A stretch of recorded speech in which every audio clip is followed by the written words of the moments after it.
દોસ્તો, welcome to મીડેજ bikers.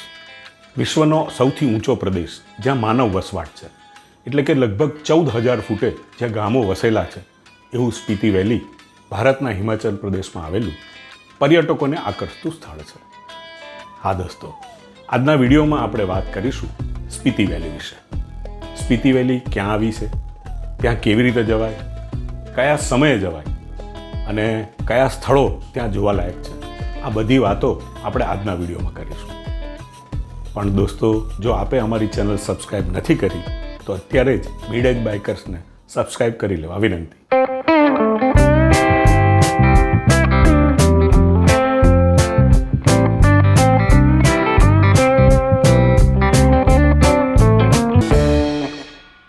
ભારતમાં એવા ઘણા ડેસ્ટિનેશન છે જ્યાં પર્યટકો પ્રમાણમાં ઓછા જાય છે, કારણ કે તેમને માહિતી નથી હોતી.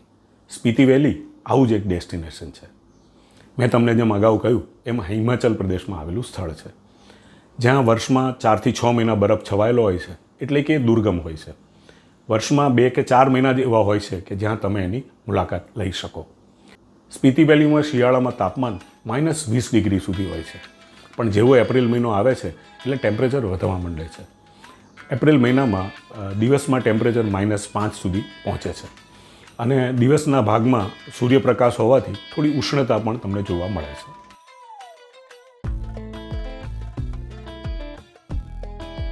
હવે આપણે વાત કરીએ જોવાલાયક સ્થળોની.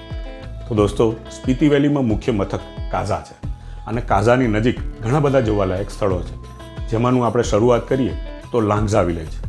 લાંગઝા વિલેજ એ લગભગ 13,000 ફૂટ ઉપર આવેલું ગામ છે. આ ગામમાં ભગવાન બુદ્ધની એક વિશાળ પ્રતિમા છે, જે લગભગ 1,000 વર્ષ જૂની છે અને પહાડોને જોતી આ મુદ્રામાં આ પ્રતિમા છે. અહીંયા એક મોનેસ્ટરી પણ છે, જે પણ ખાસી જૂની છે અને એની અંદર મોનેસ્ટરીની દિવાલ ઉપર લગભગ 200 વર્ષ પહેલાં દોરાયેલા ચિત્રો પણ તમને જોવા મળે.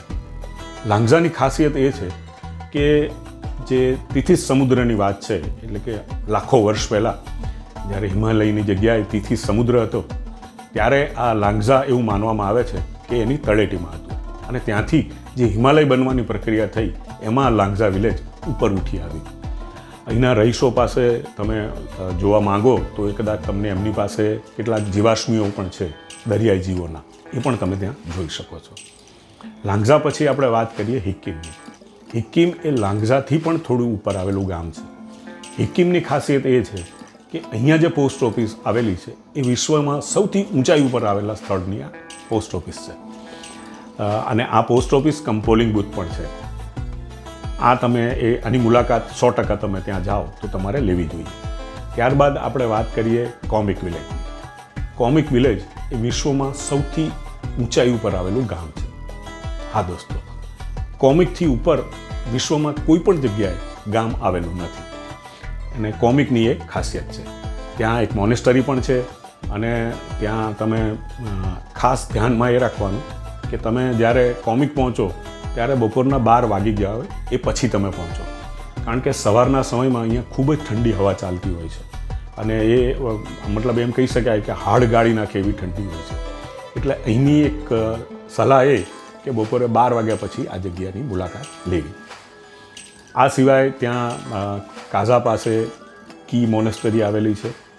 તમે જે સ્પીતિ વેલીના ફોટા જોતા હશો એમાં જે સૌથી વધારે જે મોનેસ્ટરી દેખાય છે, પહાડ ઉપર આવેલી એક મોનેસ્ટરી, એ આ કી મોનેસ્ટરી છે. આ મોનેસ્ટરી પણ લગભગ 500 વર્ષ જૂની છે અને ભારતના જેટલી પણ મોનેસ્ટરી છે એમાં જે વિશાળ મોનેસ્ટરીઓ છે એમાંની એક આ મોનેસ્ટરી છે. ત્યાં બાજુમાં કિબ્બર ગામ છે. કિબ્બર ગામ એનું એલિવેશન એટલું સુંદર છે કે મારી સલાહ છે કે જો તમારી પાસે સમય હોય તો તમે કિબ્બર ગામમાં રોકાઓ અને તમે એની બ્યુટી જોતા જ બને એવી છે. કિબ્બર પછી ત્યાં એક ચીચમ બ્રિજ છે. આ ચીચમ બ્રિજ છે એ થોડા સમય પહેલાં એશિયાનો સૌથી ઊંચાઈ ઉપર આવેલો બ્રિજ હતો. હવે એ સ્થાન બીજા બ્રિજને લઈ લીધું છે, પરંતુ આ ખૂબ જ સુંદર છે. આની ઉપર તમે વોક કરી શકો તો તમે નીચે ઊંડી ખીણ છે અને એની ઉપર આ બ્રિજ છે. બહુ જ સુંદર જગ્યા છે. આ સિવાય જો આપણે વાત કરીએ તો પિન વેલી. કાઝાથી એ નજીક છે. પિન વેલી કાઝાથી તમે તાબો જાઓ એ તરફ આવેલી આ વેલી છે. પિન વેલી એ બાઇકર્સ માટેનું સ્વર્ગ છે. કારણ કે એકદમ ઓફ રોડિંગ છે, હજી પાકા રસ્તા ત્યાં છે નહીં અને એની ઉપર બાઇક ચલાવવાની ખૂબ જ મજા આવે. ત્યાં આગળ એક મડ વિલેજ છે, ત્યાં સુધી લોકો જતા હોય છે અને આ દરમિયાન તમને પિન પાર્વતીના દર્શન ત્યાંથી તમને થાય છે. આ સિવાય ત્યાં જોવાલાયક સ્થળોમાં તાબો મોનેસ્ટરી છે, નાકો પણ જોવાલાયક સ્થળ છે અને બીજું તાબોથી નજીક ગ્યુ મોનેસ્ટરી છે. આ ગ્યુ મોનેસ્ટરીમાં એક મમી ત્યાં તમને જોવા મળે છે, જે 15મી સદીમાં જેમનું મમીફિકેશન થયું હતું એવા એ ત્યાંના જે સંત છે એમની આ મમી છે, એ તમે ત્યાં જોઈ શકો છો. આ લિંગતી વોટરફોલ છે. વિન્ટરમાં આખો વોટરફોલ ફ્રીઝ થઈ જાય છે, એટલે આને ફ્રોઝન વોટરફોલ કહેવાય છે. તો દોસ્તો, આમ ઘણી બધી જગ્યાઓ છે તમે સ્પીતિમાં જોવાલાયક, તો તમારે 100%ની મુલાકાત લેવી જોઈએ.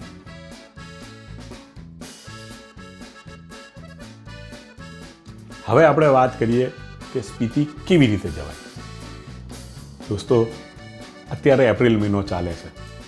આ મહિનામાં જો તમારે સ્પીતિની મુલાકાત લેવી હોય તો તમારે શિમલા રિકોંગપિયો થઈને જવું પડે. આમ સ્પીતિ મનાલીથી પણ જવાતું હોય છે, પણ આ સમયમાં તમે રિકોંગપિયો થઈ નાકો, તાબો અને તમે કાઝા પહોંચી શકો. હવે વાહનની વાત કરીએ તો તમે કાઝા બસમાં પણ જઈ શકો છો. હિમાચલ પ્રદેશની જે રાજ્ય પરિવહન નિગમ છે એની બસમાં તમે જઈ શકો છો. પરંતુ આના માટે એક ધ્યાનમાં રાખવા જેવી બાબત એ છે કે 2 બસ સવારમાં ઉપડે છે. એક બસ શિમલાથી ઉપડે છે, જે તમને સાંજે તમને મળે બસ, અને સવારે લગભગ 11 વાગ્યાના આસપાસ તમને કાઝા ઉતારે. સાંજે લગભગ 5:30 વાગ્યા બસ અહીંથી શિમલાથી ઉપડતી હોય છે. આ સિવાય જો તમે શિમલાથી રિકોંગપિયો પહોંચી જાઓ તો રિકોંગપિયો પણ સવારે 7 વાગે બસ ઉપડતી હોય છે. આ સિવાય આખા દિવસમાં કોઈ બસ તમને એપ્રિલ મહિનામાં જોવા નહીં મળે. મે મહિનામાં કદાચ પરિવહન નિગમ બસ વધારે તો એની માહિતી તમે મેળવી શકો, પણ મારી પાસે જે માહિતી છે એ મુજબ આ 2 બસ છે જે તમને કાઝા લઈ જાય છે. ખાસ આ બસ ટૂરમાં જે મહત્ત્વની બાબત એ છે કે તમને બસમાં જે સ્પીતિ વેલીમાં બસ પસાર થતી હોય અને આજુબાજુના જે એકદમ ઊંચા પહાડો અને એ દૃશ્ય જોવું ખૂબ જ અદ્ભુત છે. એમાં ખાસ કરીને એ નાકો વિલેજ બસ લંચ બ્રેક કરતી હોય છે. જે રિકોંગપિયોથી બસ ઉપડે છે એ નાકો વિલેજ લંચ બ્રેક કરતી હોય છે. એ નાકો વિલેજ તમે લંચ દરમિયાન તમે આજુબાજુનો નજારો જુઓ તો તમને એક જુદી દુનિયામાં આવે એવો અનુભવ થાય. ત્યારબાદ એ બસ તાબો થઈ અને કાઝા પહોંચે છે. કાઝામાં હોમસ્ટે, હોટલ્સ ઘણું બધું છે, પરંતુ ત્યાં જે એપ્રિલ મહિનામાં જે રેટ ચાલતા હોય છે એ પર હેડ 1000 રૂપિયાથી 1500 રૂપિયા સુધીના રેટ ચાલતા હોય છે. ત્યાં રૂમ બુકિંગ પર પર્સનની દ્રષ્ટિએ લોકો કરતા હોય છે અને તમને હોમસ્ટે તમે ત્યાં 800 રૂપિયાથી શરૂ કરી અને 2500 રૂપિયા સુધી હોમસ્ટે મળી જાય અને 2000થી 2500-3000ની આસપાસ તમને હોટલ સ્ટે મળી જાય. આ વાત થઈ બસમાં જવાની. તો કાઝા જવા માટે બસ સિવાય પણ એક વિકલ્પ છે, એ છે શેર ટેક્સીનો વિકલ્પ. પરંતુ એ શેર ટેક્સીનો વિકલ્પ તમને એપ્રિલ એન્ડ કે મે મહિનામાં તમને મળી શકે. સ્પીતિ માટે એવું કહું તો સ્પીતિ વેલી જવાનો અનુભવ બાઇકર્સ માટે લાઈફમાં એક ટાઈમ કરવા જેવો અનુભવ છે. સ્પીતિ જવા માટે જો એપ્રિલ મહિનામાં તમારે જવું હોય તો તમારે ચંદીગઢથી તમે શિમલા જાઓ, શિમલાથી રિકોંગપિયો જાઓ, રિકોંગપિયોથી તમે મેં તમને જેમ બસમાં વાત કરી એમ નાકો, તાબો અને કાઝા પહોંચી શકાય છે. પરંતુ સાહેબ, જે તાબોથી કાઝાનો રૂટ છે એ દિલ ધડક જેને કહી શકાય એવો રૂટ છે. આ રૂટ ઉપર બાઇક ચલાવવું એ પોતાની દૃષ્ટિએ એક બહુ મોટી એક જોય છે. આ સિવાય તમે કારથી પણ તમે જઈ શકો છો, એમાં પણ તમારે આ જ રૂટ લેવો પડે. દોસ્તો, હું વારે ઘડીએ તમને એમ કહું છું કે એપ્રિલ મહિનામાં તમારે જવું હોય તો તમે રિકોંગપિયો થઈને જઈ શકો, પરંતુ મે મહિનાની કે જૂન મહિનાની સ્થિતિ શું હોય છે? તો એ સ્થિતિમાં એવું હોય છે કે મનાલીથી તમે કાઝા જાઓ એ રસ્તો ખુલી ગયો હોય છે, કારણ કે મનાલી અને કાઝાની વચમાં કુંજુમ પાસ આવે છે. આ કુંજુમ પાસ જે છે એમાં લગભગ મે મહિનાની લગભગ શરૂઆત સુધી ત્યાં બરફ છવાયેલો હોય છે, એટલે ત્યાંથી તમે પસાર નથી થઈ શકતા. પણ મે પછી જો તમે આખી સર્કિટ કરવી હોય કે જેમાં તમે નક્કી કરો કે મંડી, ત્યાંથી કુલ્લુ, મનાલી, કાઝા, તાબો, નાકો, રિકોંગપિયો અને શિમલા, આ આખી સર્કિટ તમે મે મહિના પછી કરી શકો છો. અને મે મહિનામાં જે ટેમ્પરેચર હોય છે એ ખાસું ઉપર આવી ગયું હોય છે, એટલે તેમાં તમને બહુ ઠંડીનો અનુભવ નથી થતો. ઠંડી તો લાગશે જ, પણ એટલી બધી ઠંડીનો અનુભવ નહીં થાય અને રસ્તામાં ક્યાંય તમને બરફ મળશે નહીં, એટલે તમે આખી સર્કિટ તમે કરી શકશો. તો દોસ્તો, આ થઈ સ્પીતિ વેલીની વાત. હું આશા રાખું છું કે આ વર્ષમાં ખાસ કરીને મારા બાઇકર્સ મિત્ર છે એ 100% વિચારશે સ્પીતિ બાઇક લઈને જવાનું.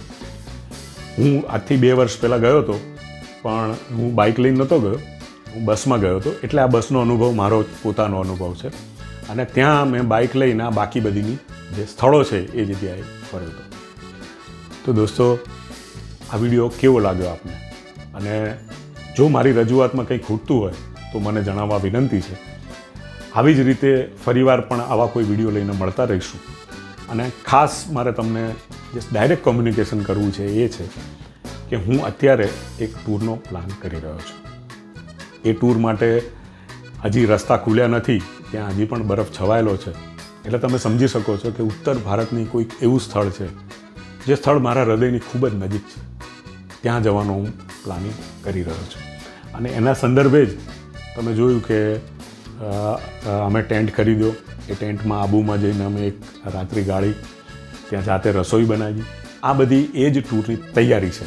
અને તમે, હું વિનંતી કરું છું કે તમે જોતા રહો અમારી ચેનલ. મિત્રો સાથે પણ આ ચેનલ શેર કરો, અને જો સબસ્ક્રાઈબ ના કરી હોય તો અત્યારે જ કરી લેજો મિડ એજ બાઇકર્સ. તો ફરીથી કોઈ વિડીયોમાં મળીશું. ત્યાં સુધી